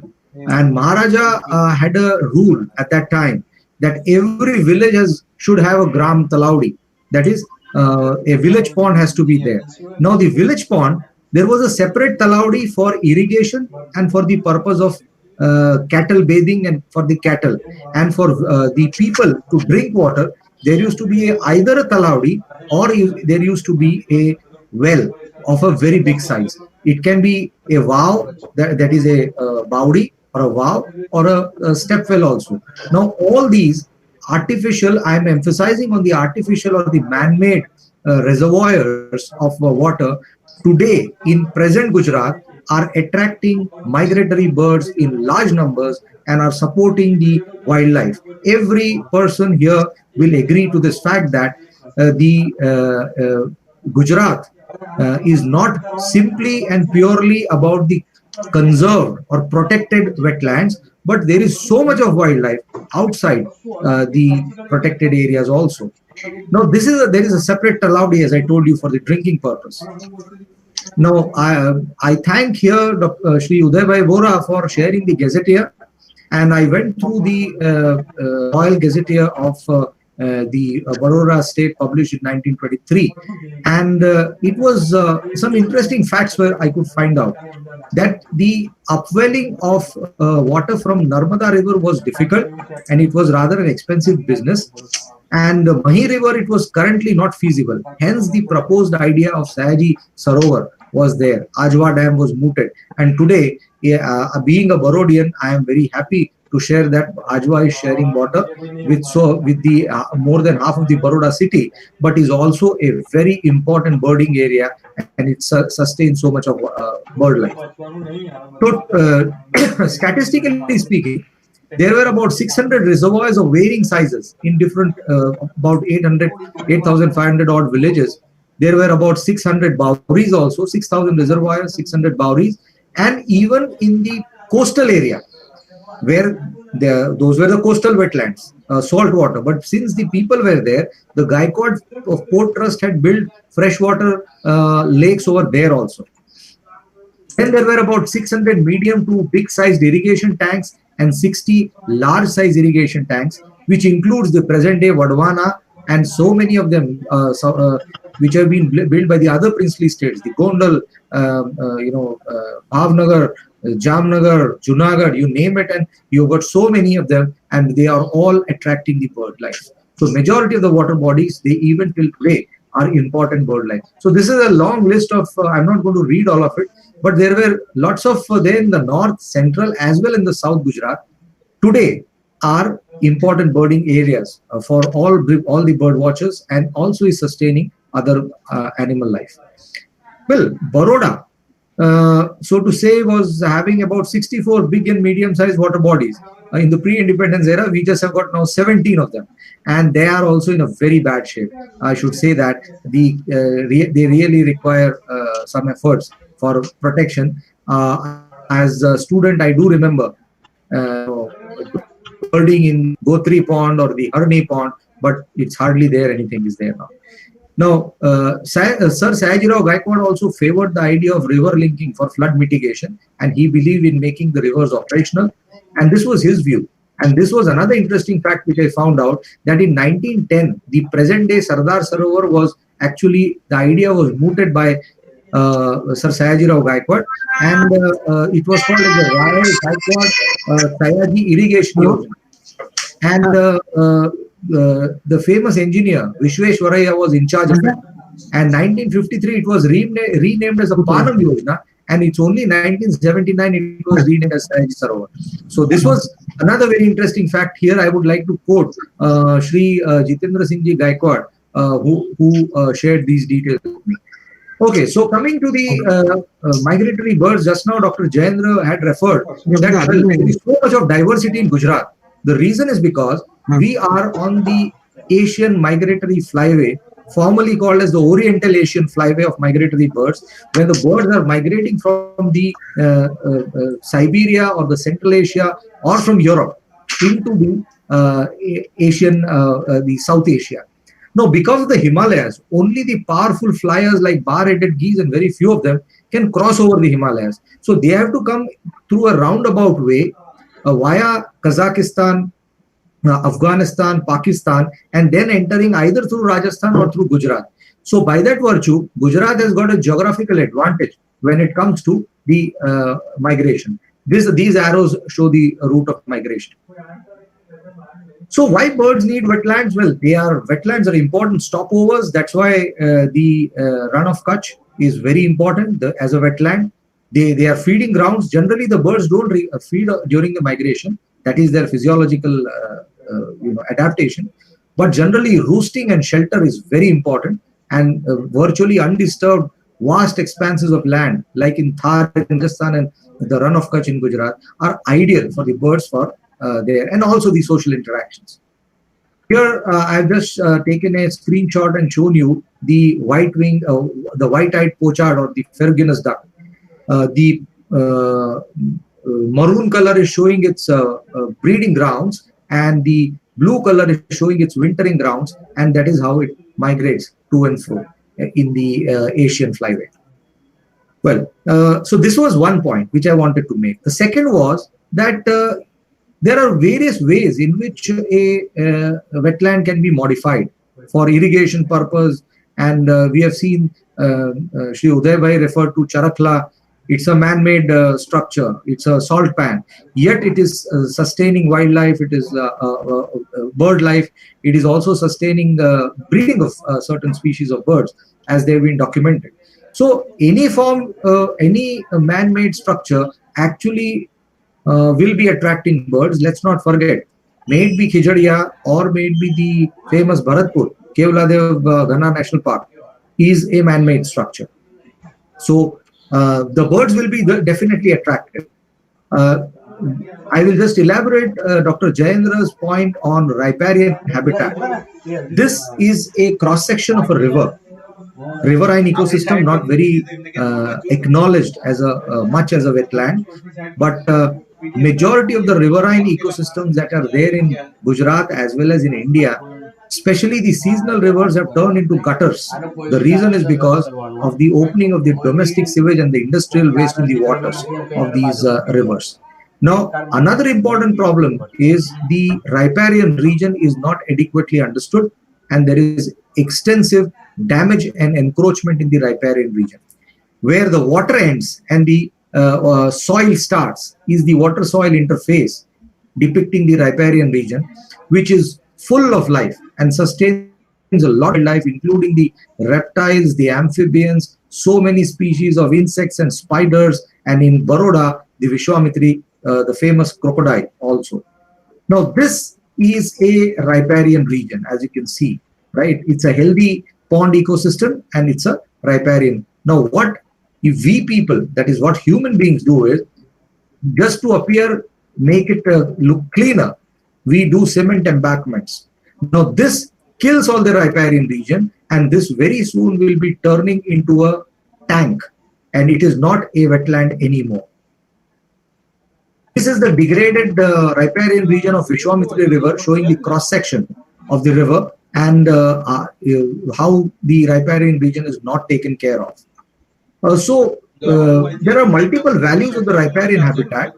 That it is, nutrient trapping and sedimentation and removal of the pollution. It provides corridors for the animals to migrate, good hideouts for the animals. You know, the migratory birds, if the riparian habitats are healthy, it will be taking shelters for some time. And also, it will be using it as the stopover. And then besides that, there is recreational, spiritual, and aesthetic value, which we need to understand and appreciate. These are some of the representative images, all the Schedule 1 species that have been photographed by different people in the Vishwamitri area. This reference is from Dr. Raju Vyas's paper published in 2013. So, in a nutshell, the upper figure says that is still permissible, but on the lower side, as you can see, the cemented embankments looks good, but as a habitat, it is not preferred at all. Now, there are certain concerns, and how to go in for a scientific approach. Like, for example, the yellow triangles indicate distribution of a bird, which is a bird of the coastal wetland. We understand that there is a flamingo, lesser and a greater flamingo, and their niches partitioned. One is in the coastal area, the other one prefers the inland wetland. Now, if there are few in the inland wetland, but what happens is there is industry does upwelling of the water, they will be dumping the water outside. Now, that will obviously attract birds, but a lot of the inland coastal wetland birds migrate towards the inland wetland. Now, people will say, now the birds are seen here also. Is this a good thing? But no, the thing is, this indicates salinity ingress. That is, the salt is getting inside into the soil, making it saline and highly unsuitable for various purposes, right? So it is not a good sign. So such birds, which are indicators of problems which are associated with the ecosystem, has to be monitored carefully. Another, the last point which I want to make, which is very much relevant and as a zoologist is in my purview, are the wetlands and the risk of zoonotic diseases. Well, I was sure that nobody will touch upon this of any of the speakers, so I deliberately have kept a few slides to make the people aware of the risk of zoonotic diseases as a result of the. So here you can see these domesticated ducks being taken into a beautiful lake, wetland, just as you take the cattle. What happens? I have taken a few very recent research papers, screenshots. Here you can see that the GPS reveals wildfowl in commercial livestock facilities and connectivity with the natural wetland landscape, right? So there is a pathway for the avian influenza virus to spread. What I'm trying to tell here is a very close vicinity of domestic cattle or domestic activities close to a natural wetland is a strict no. Anything that will attract or make the zoonotic diseases to cross over is a danger signal, and we should keep adequate, just as you have got buffers for the sanctuaries and the national parks, 10 kilometers, or as a forest officer, Uday Bhai will tell all the rules and regulations about it. So we should have very clearly demarcated areas for non-protected wetlands also. That is the need of the hour. Otherwise, we are asking for, at least in the Indian scenario, where the population is so high, we are asking for trouble. Here's another paper. It says that the ortho-hantavirus, recently along with the COVID, there were reports of hantavirus also. There are 2 rodent species which are inhabiting the wetlands in the central Argentina region, which have ortho-hantavirus in their body. But if human beings come close to it, then there is a chance of transmission of these zoonotic diseases onto the humans. People who do not know what are zoonotic diseases, they are the ones which are spread by the wild animals, right? They are generally not found in the humans. Wild animals don't fall sick as a result of that. But like your COVID-19, debated that it has come out of the bats, although that is not true, right? But the bat will not fall sick, but when it comes to the human beings, it will create a havoc. So this is a paper which is from Bangladesh. It's a very good journal, Transboundary and Emerging Diseases. It says distinct but connected avian influenza virus activities in the wetland and live poultry markets in Bangladesh, right? So this is another one that is telling that how the wetlands, which are attracting the birds, which are having the wildlife, if there is a vicinity with the human activity, the anthropogenic activity, it will cause problems. So summing it up, the high degrees of direct dependency of humans on wetlands that conflicts the interests of other species is a problem. High degree of occupational exposure. Now, first point is about the dependency. The second is occupational exposure, means the person, એટલે શોખથી જતો નથી માણસ ત્યાં, પણ એનો કામ જ એવું છે. For example, a fisherman, A fishing કરવા જાય, and that is the time the person gets exposed and gets the zoonotic disease and can spread, right? So if you are talking about the health of protecting the health of a wetland, it should be protected in true every possible sense. Then anthropogenic, that is the human activities that put inhabitants under physiological stress. Here I am referring to inhabitants means the wild organisms, including the birds, which are living in the wetlands. If they are under stress, it is a known physiological fact that a stress will always activate viruses. That is what had happened for the virus that got activated in bats in Kerala. Which one was it? I forgot the name. Ebola virus that got activated in Kerala. And then presence of several host species and other favorable transmission agents also play an important role. If there are other hosts, if there are intermediate hosts where the viruses can switch and come into the humans, so that has to be taken care of. So all in all, what I'm trying to tell here is that it's not only the heavy metals, it's not only the pollution, it's not only the industrial activity, it's not only the encroachment into the wetlands, but now the problem has moved on to a next level. All right. So what are the challenges in conservation? Well, first and most important thing, non-scientific approaches in wetland management. Then the second one is copybook approach, means koye karyu, same to same ame karyu. Right? Vichare vagar, is it really a module that is fitting in our system? Is it suitable for Gujarat? Is it suitable for Nal Sarovar? What is good for Nal Sarovar is not good for Vadwana, and what is good for Vadwana is not good for Charidan. Charidan is unique, and what is the solution for Charidan may not fit in for any other wetland. That is what I'm trying to say. So a copy, it requires a tailor-made, customized approach and not a copybook approach. And inadequate community participation is a problem. Yes, variability of climate conditions. We are facing global warming. That is there. Lack of political goodwill. Well, I will not touch this point because this can be very sensitive. And inadequate funding for wetland conservation initiatives. Often there is a callous attitude. It's not taken seriously. And there is a well-funded program will always have a long-lasting impact. But poorly funded program is just a knee-jerk approach. That is all I wanted to share. Thank you very much. And we are inseparable so far water, wetland, and life is concerned. Thank you. Thank you so much, sir, for such a nice informative session. Is there any questions from the participant side?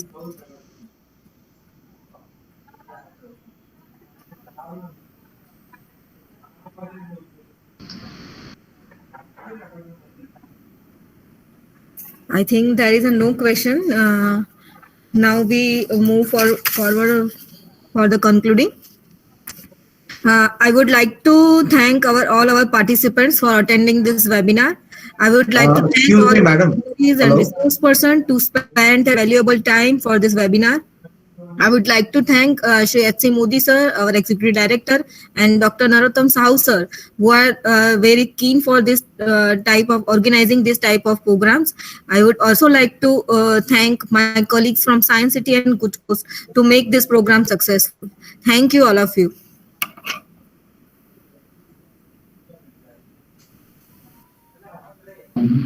Thank you. Uday, you had typed something in the chat box. एक थोड़ा यहाँ पर प्रकाश पाड़सो, because I was speaking, I did not read that.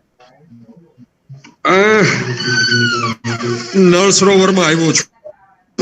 There was some program on Nal Sarovar. G. Hello. હા, કઈ chat box માં અવાજ આવે છે? હા, chat box માં કઈ ટાઈપ કર્યું, એના વિશે કઈ કહેશો? હા, એટલે બે ત્રણ વસ્તુ. એક તો સાઉથ ગુજરાતમાં અત્યારે રિસન્ટમાં ઓટર સાઇટિંગ્સ ગુડ સાઇન. ઉદયભાઈ, કેમેરો બંધ કરી દો. You switch off the camera so your voice will be audible clearly. Okay. હવે અવાજ આવે છે? હેલો. હા, હવે ક્લિયર છે. હેલો. ઓકે. સાઉથ ગુજરાતની અંદર ઓટરના સાઇટિંગ જે છે એ બહુ એન્કરેજિંગ છે. That is a really good sign. We were not having this much reports in recent past at least. બીજી જે વસ્તુ જે છે I believe કે total land use change નો છે, that is a major problem in and around the wetlands. That is a major threat of the change in land use pattern. A encroachment થાય, એ જમીન divert થાય, ત્યાં આગળ સોસાયટીઓ બનવા માંડે, મકાનો બનવા માંડે, ઝૂંપડપટ્ટીઓ થાય. That is another problem, a major threat to many of the wetlands, more particularly which is in close vicinity to the urban areas. 2002 માં ગુજરાત હાઈકોર્ટે એક બહુ સરસ જજમેન્ટ આપ્યું છે કે none of the wetlands, the government should notify all the water bodies. They use the word wetland, but they are using the water body word. That they have to notify all the water bodies of the state. It has been notified all the water bodies. દરેક ગામના જે કોઈ water bodies હતા એના survey number સાથેના notification થયા છે. Now that land has not to be diverted. Given the direction also કે આવા એરિયાની કેટલા એરિયાની અંદર ડેવલપમેન્ટ માટે શું નિયંત્રણો હોવા જોઈએ એની પણ ગાઈડલાઈન આપી, અને એને માટે થઈને planners has to take care of it.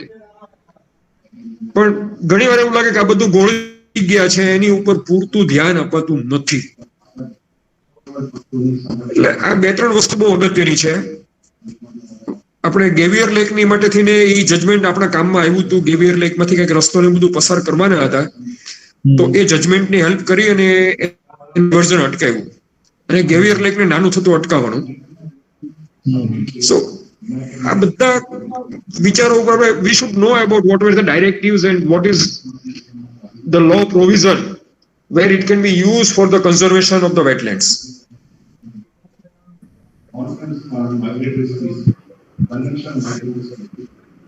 બીજું કઈ રણજીતભાઈ, દેવકર સાહેબ, anything else? Well, that's it. Actually, the whole idea. Thank you so much, sir. Uday sir and Ranjit sir. Thank you. Everybody. Actually, I was rushed for Susceptible for a meeting.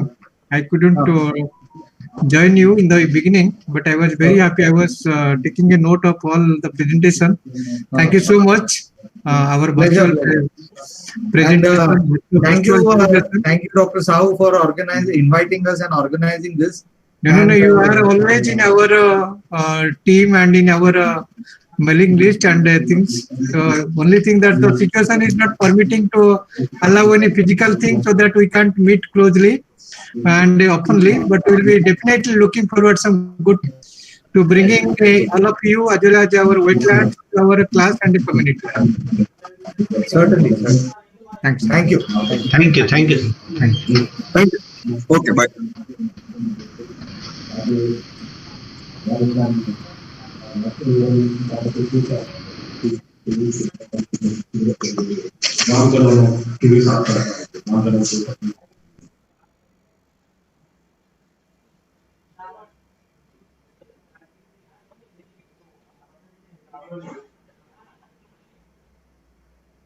Hello.